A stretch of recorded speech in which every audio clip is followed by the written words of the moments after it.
Hindi pa rin namin natatagpuan ang kapatid ni Noelito. Walang anumang impormasyon kaming makuha kung saan ito matatagpuan.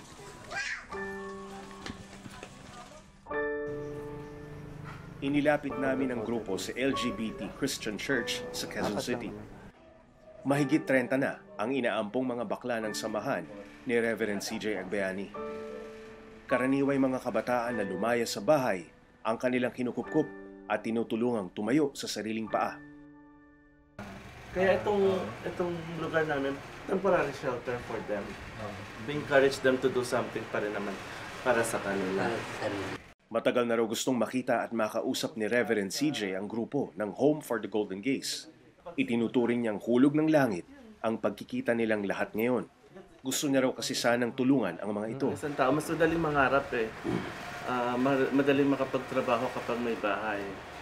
Eh kapag walang bahay, hindi mo alam kung saan ka magsisimula eh. Kaya importante.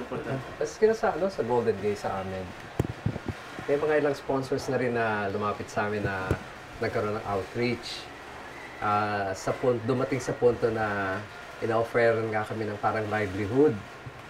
Ang sabi ko nga, magagawa sana namin yung livelihood programs na yan kung talagang may bahay kami talagang na makakagalaw kami.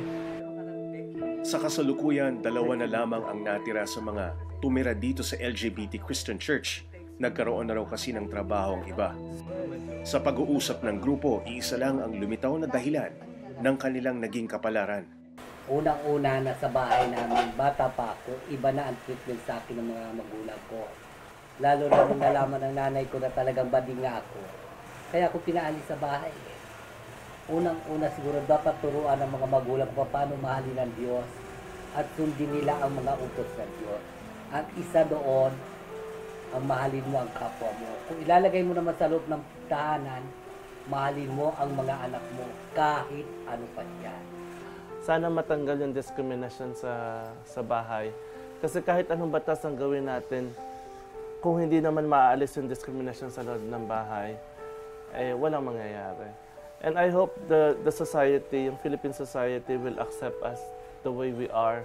Hindi kami naman salot sa lipunan. Kami ay kabilang sa lipunan na gusto rin namin maging maganda ang lipunan natin. Wala mang bubong ang Golden Gays na matatawag na sariling kanila. Pero sa pamamagitan ng kalinga ng mga tao sa paligid, nakahanap sila ng tahanan at magmamalasakit sa kanilang grupo.